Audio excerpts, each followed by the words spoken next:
The hull breach tore through the twilight carrier like paper, and Delara felt her heart freeze as the emergency alarm screamed through every corridor. She gripped her communications console with trembling hands, her exoskeleton already cracking from the stress of rapid decompression in 3 different sections around her. The bridge crew of the Antari civilian transport worked frantically to keep their dying ship from breaking apart completely. Raiders closing in from all vectors. Her co-pilot wheezed. His breathing labored as their oxygen recyclers failed one by one. 14 vessels confirmed. Kravix-class signatures. Delara knew what that meant. The Kravix were slavers, pirates who took prisoners and sold them across the black markets of the Outer Rim. Her species, the Antari, were peaceful traders with fragile bodies and no weapons. They had always relied on galactic law to protect them, on the assumption that civilized species would intervene when distress calls went out. Today, she was learning how foolish that assumption had been. Send the distress signal on all emergency frequencies, she ordered, forcing her voice to stay steady even as another explosion rocked the ship.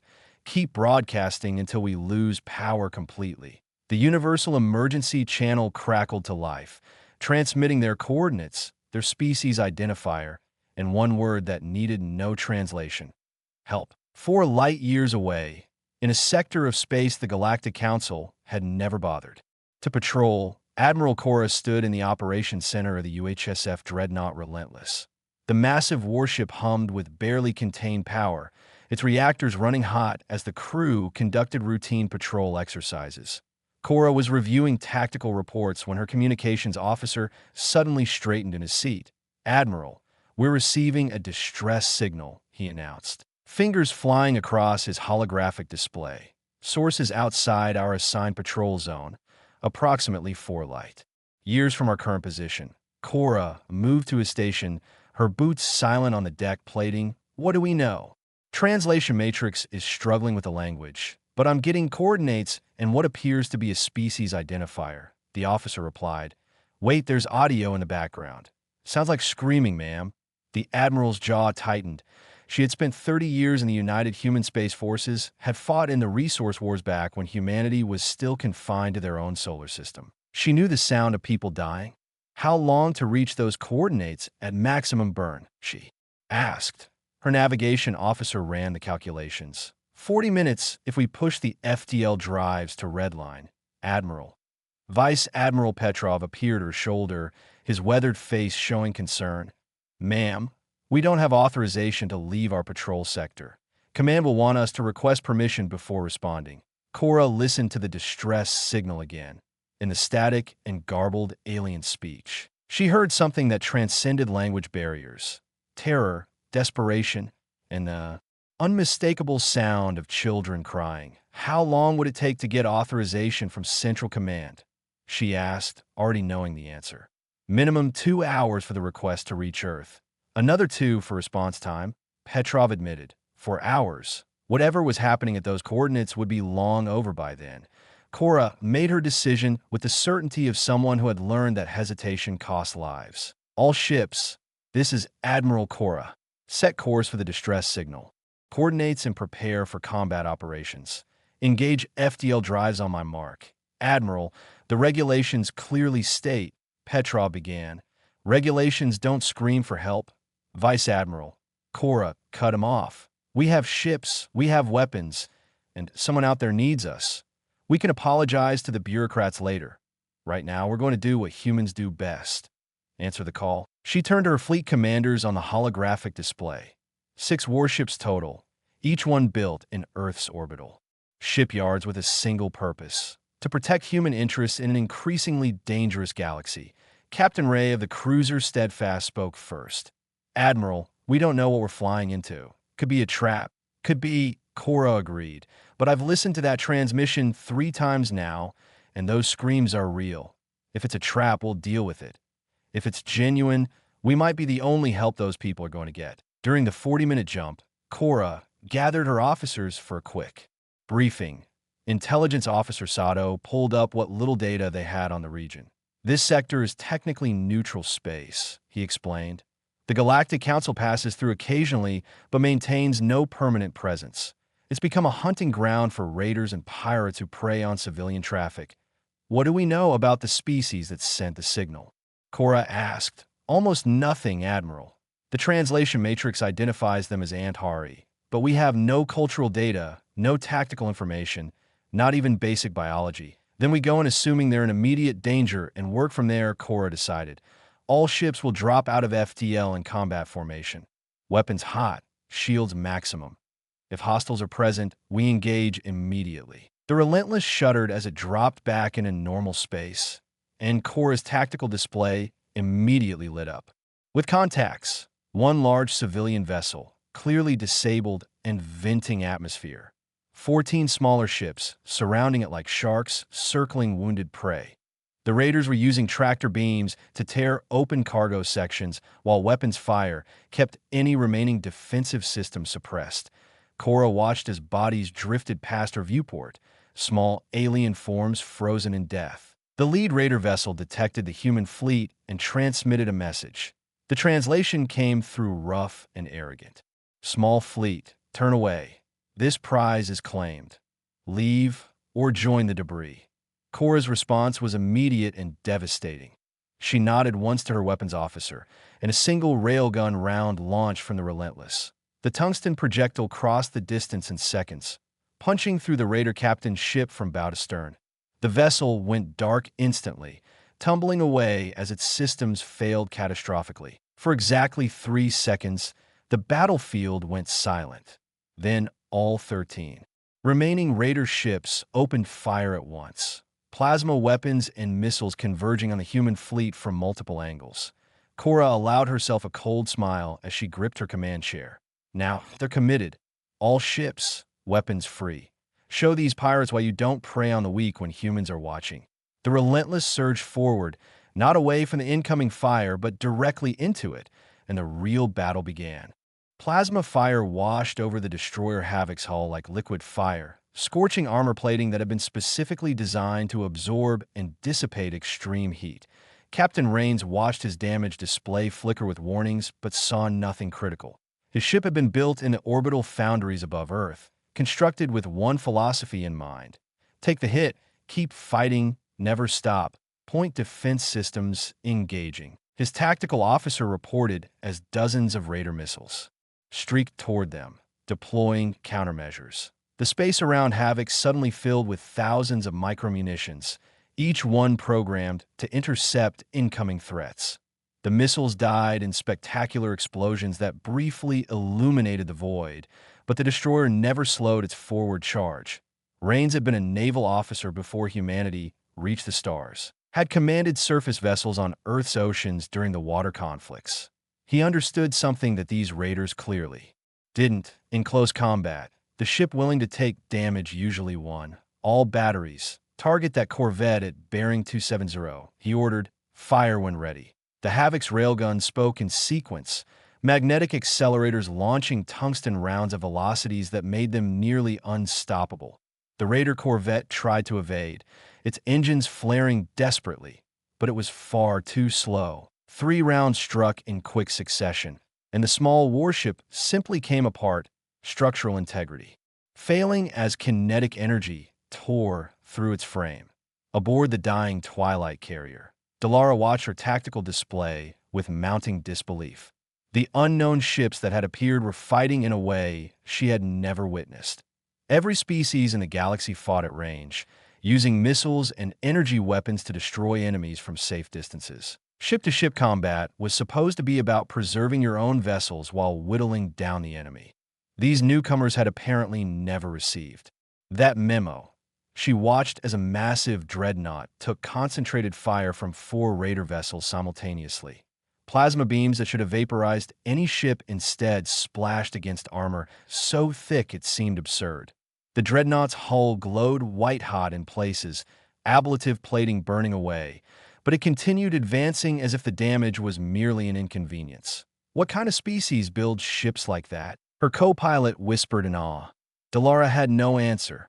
She had traveled to 40 different worlds, had met dozens of species, and none of them approached warfare with this kind of brutal pragmatism.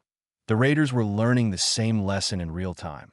Commander Vrech, now the ranking pirate officer after their captain's death, frantically reorganized his fleet. He ordered half his ships to concentrate all firepower on the human dreadnought, certain that destroying the flagship would break their formation. It was a fundamental misunderstanding of human psychology. Admiral Cora felt the relentless shudder as multiple plasma beams converged on her position. Warning klaxons blared throughout the ship, and her damage control officer reported hull breaches on 3 decks. Integrity at 71% and falling, her executive officer stated. Recommend we pull back and reassess. Cora's response was immediate. Negative. Maintain course and speed. All forward batteries. Return fire. I want that Raider Command ship disabled. She understood what her crew might not. Pulling back now would embolden the Raiders, make them think humans could be intimidated. But pushing forward, taking punishment while dealing out worse, that sent a different message entirely. The Relentless fired, and the Raider Command ship staggered as railgun rounds punched through its inadequate shielding. Vrech watched in horror as his bridge depressurized, emergency bulkheads slamming shut to contain the damage. Around the battlefield, the other human ships were demonstrating why. Humanity had survived on a death world long enough to reach the stars. The cruiser Steadfast executed a maneuver that should have been impossible for a vessel its size, rotating on its axis to bring undamaged weapon batteries to bear while presenting its most heavily armored side to incoming fire. Captain Ray had served in Earth's atmospheric fighter corps before transitioning to space warfare. He understood momentum, vectors, and how to use a ship's mass as both weapon and shield. His crew worked with practiced precision, each member having drilled thousands of hours for exactly this kind of combat. 2 Raider vessels attempted to flank the Steadfast, thinking they could exploit its blind spots. Ray waited until they committed to their attack run, then fired maneuvering thrusters at full power. The cruiser slewed sideways with acceleration that would have killed any crew not protected by inertial dampeners. And his weapons officer got clean firing solutions on both targets. Guns. Free, Ray ordered calmly. The Steadfast broadside was devastating. 6 railgun turrets fired in a precisely timed sequence, each shot calculated to strike a critical system. Both Raider vessels went dark within seconds, their engines destroyed, life support failing, weapons offline. 12 minutes after the engagement began, the Raider fleet had been reduced from 14 ships to 7. The humans had taken damage, certainly, but they had lost no vessels, their armor and redundant systems were doing exactly what Earth's engineers had designed them to do. Commander Vrech made the only logical decision available. All ships retreat, scatter, and jump to hyperspace on individual headings. The remaining Raiders broke formation and ran, their faster engines allowing them to build distance from the human warships. Admiral Cora watched them flee on her tactical display. She could pursue with her fastest ships, run them down one by one, but that would mean leaving the civilian transport undefended. Steadfast, Havoc pursue the retreating vessels, she decided. Disable or destroy. No Raiders escape this sector. Relentless and remaining ships will secure the civilian transport and render assistance. As 3 human ships broke off to hunt the fleeing pirates, Cora turned her attention to the damaged alien vessel. It was listing badly. Massive sections torn open to vacuum, debris and bodies floating in its wake. She opened a communication channel, hoping their translation systems could handle the alien language. Unknown vessel. This is Admiral Cora of the United Human Space Forces. Respond if you are able. We are here to help. The response came through garbled and uncertain, the translator struggling with the alien speech patterns. But one word came through clearly, repeated several times with desperate hope. Help. Cora felt something tighten in her chest. This was why she had joined the service. Why she had spent 3 decades fighting humanity's battles. Not for glory or conquest, but for moments like this when someone in desperate need received the help they had called for. Prepare boarding teams, she ordered. Medical personnel and damage control specialists. That ship is dying, and we're going to save everyone we can. Human Marines moved through the damaged corridors of the Twilight carrier with practiced efficiency. Their armored suits maglocked to the deck plating as they navigated sections open to vacuum. Sergeant Okoro led the first rescue team, his suit sensors detecting life signs 3 compartments ahead. The Antari survivors huddled in an emergency shelter, barely holding pressure, their fragile exoskeletons cracked and leaking vital fluids. When Okoro's team breached the door, the aliens screamed in terror. To them, these massive armored figures looked like death incarnate. Okoro immediately removed his helmet, revealing his face. "Easy, we're the rescue team," he said slowly, knowing the translation software in their shelter would convert his words. "Medical emergency. Where are your wounded?" An Antari female, her voice translator damaged and glitching, pointed toward the back of the shelter. Okoro saw children there, small beings no larger than human toddlers, several of them unconscious. He knelt down, making himself less threatening. "My team has medical training. We can help them, but you need to trust us. Can you do that?" The female hesitated, then nodded. Survival instinct overrode fear. Within hours, the Relentless had taken aboard 200 Antari survivors. The ship's medical bay, designed for human physiology, became a crash course in xenobiology as Dr. Amira and her team worked to save lives never encountered before. Their exoskeletons are semi-permeable. Amira explained to her staff as they prepped another patient. "Fluid loss is the primary concern. We need to stabilize the cracks and prevent dehydration." She had studied medicine in Lagos before joining the space service, had worked in emergency rooms during the pandemic years. The fundamentals of triage were the same regardless of species. Stop the bleeding, maintain vital functions, treat for shock. Of the 47 critical cases, she saved 39. The 8 she lost haunted her, but she pushed the grief aside. There were still patients who needed her. Admiral Cora found Delara on the observation deck of the Relentless, staring at her ruined ship through the viewport. The Antari female was small by human standards, barely reaching Cora's shoulder, with compound eyes that reflected the starlight in strange patterns. "Your people fought bravely," Cora said, joining her at the window, "staying on that communication console while your ship was dying. That took courage." Delara's mandibles clicked in what the translation software interpreted as bitter amusement. "We had no weapons, no way to fight back.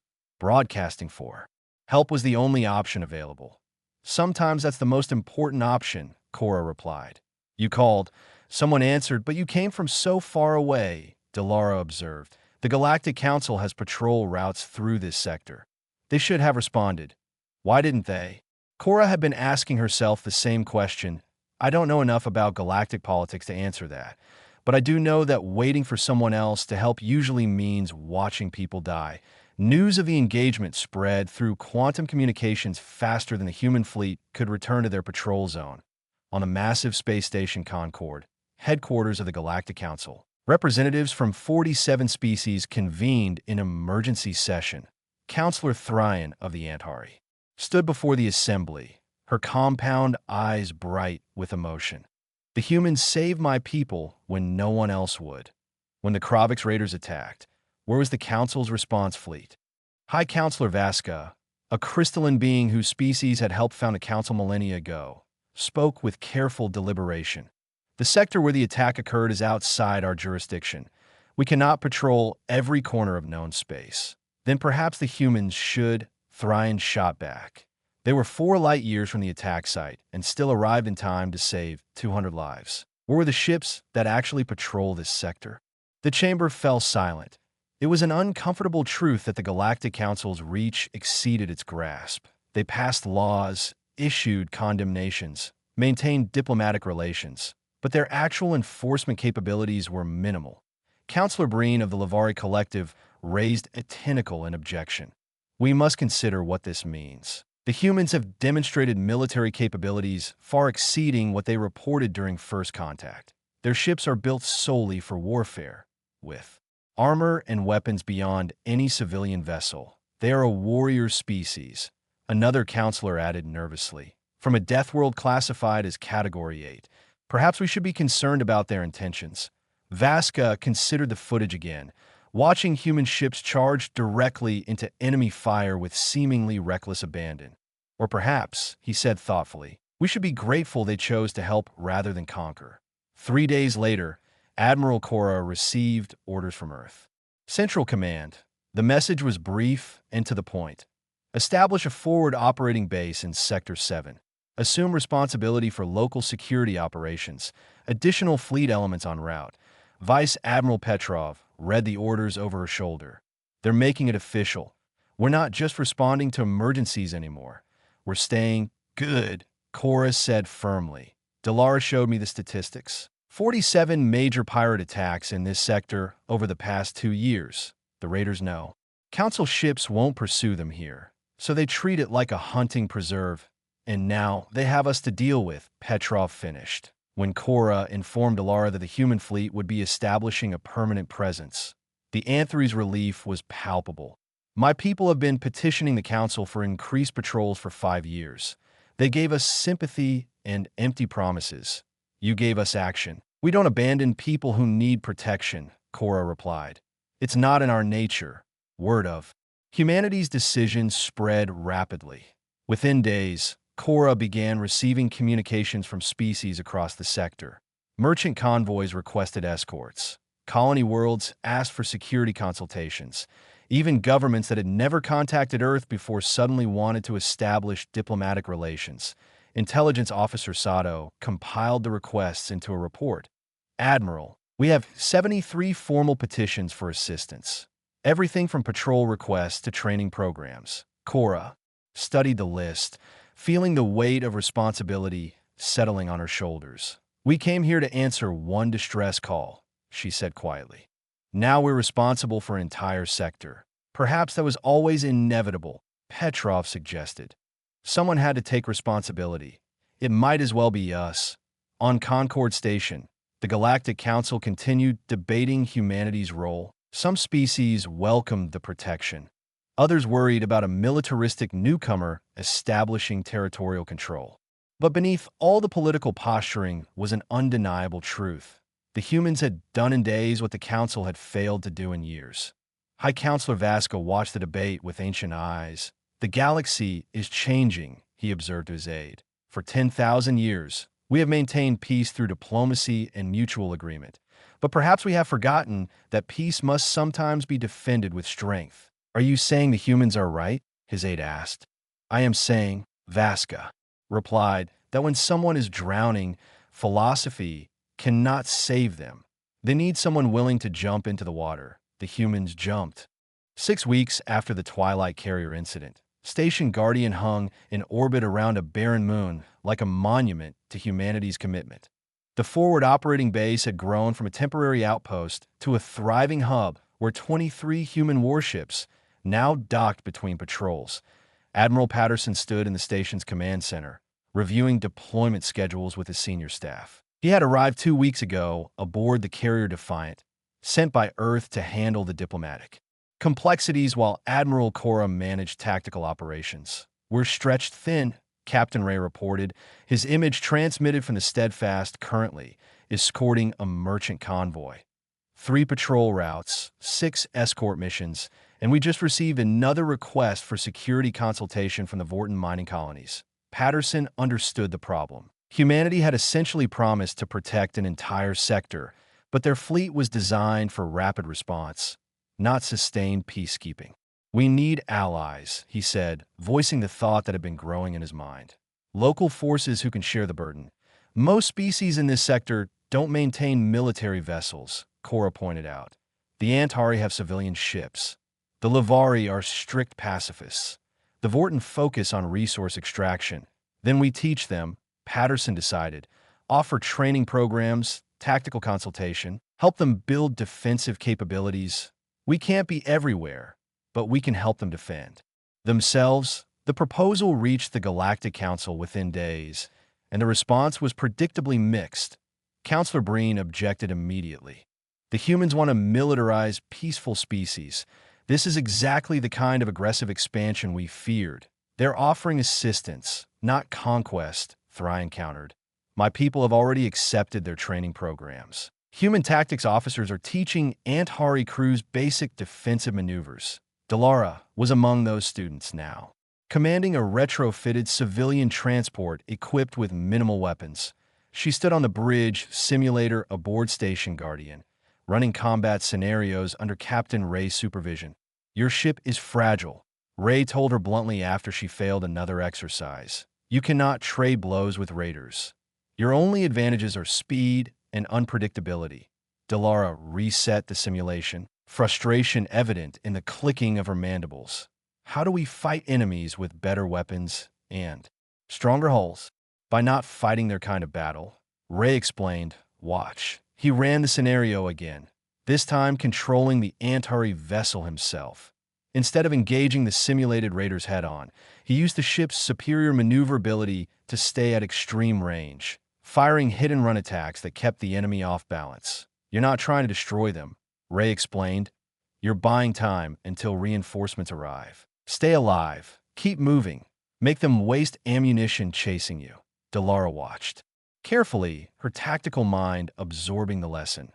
"We become the distraction while you bring the hammer." "Exactly," Ray confirmed with a slight smile. While training programs expanded, Intelligence Officer Sato uncovered disturbing information. The scattered Kravix raiders had reformed under a new leader, a warlord named Grevik, who was coordinating attacks specifically designed to test human response capabilities. "He's learning our patrol patterns," Sato explained to Admiral Cora, "hitting targets we can't reach quickly, then disappearing before we arrive." A mining colony on Dust Vale had been the latest victim. 340 dead before human ships could intervene. The massacre had been deliberately brutal, a message meant to prove human protection had limits. Cora studied the tactical data with cold fury. "He's trying to make us look ineffective. Convince people that requesting human protection is pointless." "It's working," Sato admitted. "We've received 14 cancellations of security requests this week." Cora made a decision that would define humanity's approach to the sector. "Then we change tactics. We stop reacting and start hunting, set up a trap that Grevik can't resist." The plan was risky. Cora deliberately created a gap in patrol routes, leaving the wealthy trading station Prosperity Hub apparently vulnerable. 3 human destroyers waited in nearby asteroid fields, powered down to avoid detection, while the Relentless positioned itself just beyond sensor range. Grevik took the bait exactly as predicted. 20 raider vessels dropped out of hyperspace and began their attack on the station. For 15 minutes, they ransacked docking bays and terrorized civilians while Grevik monitored sensors for any sign of human response. "No contacts," his tactical officer reported. "The humans are not coming." Grevik allowed himself a moment of satisfaction. He had proven that humanity's protection was limited, that their fleet could be outmaneuvered by anyone willing to think strategically. Then 3 destroyers powered up simultaneously, their weapons already locked on target. The opening salvo destroyed 4 raider ships before Grevik could even order evasive action. His bridge erupted in chaos as the trap became apparent. "It's an ambush," his second-in-command shouted unnecessarily. "They were waiting for us." The Relentless dropped out of hyperspace above the station, and Admiral Cora's voice broadcast across all frequencies. "Raider vessels, this is your only warning. Surrender immediately or be destroyed." Grevik's pride overrode tactical sense. "All ships, concentrate fire on the dreadnought. Kill their flagship and they will retreat." It was a fundamental misunderstanding of human military doctrine. The Raider fleet focused everything on the Relentless, plasma weapons and missiles converging on a massive vessel. Cora's ship rocked under the assault, armor burning away in sheets, but she never considered withdrawing. "Hull integrity at 68%, her damage control officer reported. "Acceptable," Cora responded calmly. "All batteries return fire. Destroy them." The Relentless and its supporting destroyers systematically eliminated Grevik's fleet. 14 ships destroyed for disabled, only 2 escaping into hyperspace. When Grevik's own vessel lost power, he finally broadcast surrender. Human Marines boarded the crippled raider ships and took 340 prisoners. It was the first large-scale capture operation humanity had conducted, and it created an unexpected problem. What to do with them? Admiral Patterson proposed something radical to the Galactic Council. "We will hold a tribunal, a formal trial where evidence is presented, the accused could defend themselves, and appropriate sentences are rendered. The concept baffled most species. You would give them a chance to argue? Counselor Breen asked. We give them justice, Patterson corrected. Fair, impartial, and public. Let the galaxy see that humanity's protection includes a rule of law, not just military force. High Counselor Vasco was intrigued. This is a human tradition, one of our oldest and most important, Patterson confirmed. The tribunal convened 2 weeks later aboard Station Guardian, with representatives from 15 species observing. Human Judge Okafor presided with stern fairness, listening to evidence and testimony from both victims and accused. Grevik and his senior officers were convicted of war crimes and sentenced to life imprisonment. Lower-ranking raiders received varying sentences based on their individual involvement. Some were even offered rehabilitation programs if they showed genuine remorse. The galaxy watched with fascination as humanity demonstrated that strength and justice could coexist. Intelligence Officer Sato brought the worst news to Admiral Cora 3 days after the tribunal concluded. We've identified the organization behind the raider attacks. They call themselves the Crimson Syndicate, and Grevik was just middle management. He displayed holographic data showing a network spanning 12 sectors. Best estimates suggest 200 to 300 vessels under their control. They operate like a criminal corporation with hierarchical command structure and territorial divisions. Cora studied the intelligence with growing concern. How long until they respond to what we did to Grevik? They already are, Sato replied grimly. We've intercepted communications ordering a major strike against Station Guardian. 50 to 60 warships, professional mercenaries with actual military training, not raider rabble. Admiral Patterson convened an emergency meeting of his senior commanders. The tactical situation was clear and unfavorable. The human fleet numbered 23 ships, many still damaged from recent engagements. The incoming mercenary force would outnumber them almost 3-1. We could request reinforcement from Earth, Vice Admiral Petrov suggested. Pull back to defensible positions and wait for support. Reinforcements would take 6 weeks minimum, Captain Ray pointed out. By then, everything we've built here collapses. Every species we've promised to protect becomes vulnerable again. Cora spoke the thought everyone was avoiding. We stay and fight with what we have, or we abandon the sector. Those are our only real options. Before Patterson could respond, Delara entered the conference room. She had been invited as liaison from the Antari. My people will fight beside you, she announced without preamble. Patterson shook his head gently. Delara, your ships aren't equipped for this kind of battle. You'll be slaughtered. Then help us not be, she insisted. You've been training us for weeks. Let us prove we've learned something. We cannot rely on human protection forever. Eventually, we must defend ourselves. Her words sparked something. Within hours, species across the sector began volunteering. The Antari offered 12 civilian ships hastily retrofitted with weapons. The Lavari sent engineering teams despite being pacifists. 3 other species contributed small defense forces. None of it would turn the tide militarily, but symbolically it meant everything. They're not warriors, Cora observed. Watching the makeshift fleet assemble around Station Guardian, no, Patterson agreed. But they're willing to become warriors too. Protect their homes. How do we refuse that kind of courage? The next 2 weeks became an intensive training operation. Human Marines drilled alien crews in damage control and combat procedures. Dr. Amir's medical teams taught field triage to civilian medics. Captain Ray personally trained Antari pilots in evasive maneuvers. Your ships are fast but fragile, he told Delara's squadron during simulations. Use speed and unpredictability. Don't try to slug it out with mercenary warships. Your job is to survive long enough to support the main fleet. Delara proved to be a natural tactical thinker. She grasped concepts quickly and adapted human strategies to fit Antari capabilities. Cora took her under direct supervision, recognizing leadership potential. When this battle comes, some of your people will die, Cora said bluntly during a planning session. Are you prepared for that? Delara's mandibles clicked in a pattern Cora had learned meant grim determination. Better to die defending our homes than live as victims waiting for the next attack. The mercenary fleet arrived exactly on schedule. 57 warships dropped out of hyperspace at the edge of the sector, their commander broadcasting immediate demands. This is Commander Creed of the Syndicate Enforcement Fleet. Surrender Station Guardian and withdraw from this sector immediately, or we will destroy you. Admiral Patterson responded personally. This sector is under United Human Space Forces protection. We don't recognize Syndicate authority, and we don't abandon those who trust us. If you want this station, come and take it. The mercenary fleet advanced in professional formation. These weren't raiders. They were soldiers with proper training and disciplined tactics. Cora positioned her fleet in defensive layers around the station, human warships forming the core while Allied vessels provided support. Remember your training, she broadcast to the entire Allied fleet. Protect each other, trust your wingmates, and don't try to be heroes.